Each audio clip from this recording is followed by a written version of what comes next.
Hello friends, this is Mohan Misra from Section Second Info. Today I will discuss about some of the errors that we all are observing in Microsoft Excel. As you can see in this small data, I'm going to divide total number of marks with the number of subjects. So if I divide a number with 0, I'll get a division error because we can't divide any number with 0. If I'm going to divide with some alphabets, we got a value error because R is not a recognized value.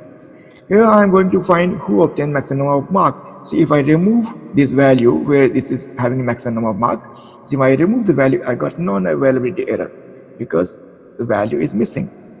If I take this value, copy it here, and I'm going to paste it here, I got the reference error because it misses the reference that what is multiplied by which number, right? So I hope you like this information. We'll come up with some new information. Thank you.